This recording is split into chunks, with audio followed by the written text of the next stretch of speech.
Okay, here we have a couple of identities that we want to prove. These look pretty tough, but it turns out that they're not too bad. See, what I notice is that everything here, everything is squared. And so there are a couple of options that I can take. I can go through it. I could FOIL out the left-hand side of this equation, right? We want to work with the complicated side. So I'm probably going to work with this stuff on the left over here. And I want to show that that's equal to negative tangent squared. And I can go through, and a lot of people will go through and FOIL this out first.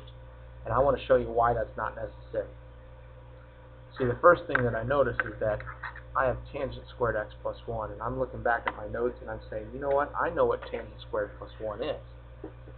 I know from previous work that tangent squared plus 1 is equal to secant squared. You can't see that right now. How about I move the camera? It's equal to secant squared, right? So I'm going to replace this in with secant squared of x. There's the first term. I just took care of it. So I really have secant squared x times cosine squared minus 1. That's equal to negative tangent squared of x. And you know what else I know? I know that if I was to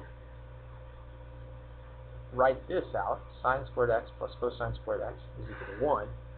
If I'm looking for cosine minus 1, if I wanted to find out what that was equal to, I could subtract 1 from both sides. That gives me sine squared x plus cosine squared x minus 1 is equal to 0. Now I'm going to subtract the sine squared from both sides. And I'm on the left-hand side, I'm left with cosine squared x minus 1. On the right side, I know now that that's negative sine squared of x.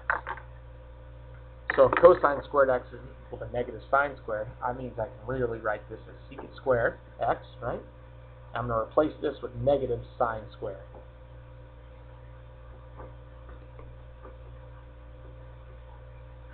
Those are the same thing, right?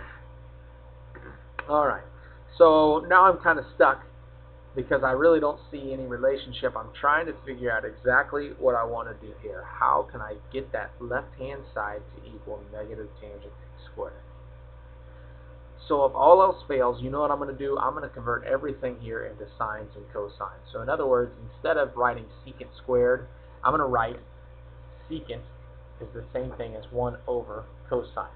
So secant squared of x is the same thing as 1 over cosine squared of x. Right? They're reciprocals. So I'm going to change this. Instead of secant squared, I'm going to call it 1 over cosine squared.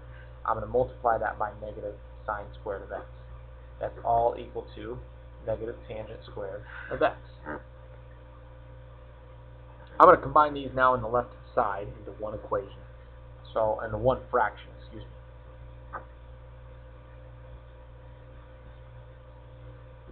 So now I have sine over cosine, and the nice thing is now I know that tangent is sine over cosine. So I'm saying, wait a second, I got sine squared over cosine squared, that's just negative tangent squared. And I'm done with my proof. It all checks out, doesn't it? So that's the idea on this one. Sometimes you want to avoid foiling this out. In other words, if you can replace this with a single term, where I have two terms, if I can replace that with one thing, secant squared, that's going to make my life a lot easier in the long run. Let's try it over here. Secant squared minus 1, I see two terms. I know that secant and 1 are related by the same thing that I've used over here. So if I subtract the 1 over, I know that tangent squared plus 1 is equal to secant squared of x. So that means secant squared minus 1 is the same thing as tangent squared. Over here I see sine squared minus 1. So knowing that sine squared plus cosine squared is equal to 1, if I rearrange that, I know that sine squared of x minus 1 is equal to negative cosine squared of x. So I'm going to take both of these terms, I'm going to put those in for my binomials up here. I'm going to replace it with a monomial, a one-term thing. Now I have tangent squared x for the first term, and I have negative cosine squared of x for the second term.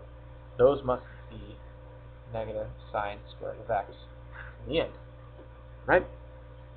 Alright. So, somehow, I need to find a way to cancel some things out here. That must be the same thing as negative sine squared. So when all else fails, if I come to this, I'm going to replace tangent, and I'm going to put that in terms of sine and cosine. If I've got tangent, I know that tangent is the same thing as sine over cosine, right? So I'm going to replace it. Then if I got tangent squared, I'm going to say that's sine squared x over cosine squared of x. And I've got that multiplied times negative cosine squared of x. I know that it equals negative sine squared x. And now I can see that the cosines cancel out. Okay, here's the negative sign. That was pretty important. That stayed in there. The cosines go away. I'm left with negative sine squared of x is equal to negative sine squared of x. It all checks out. So there's another proof for you.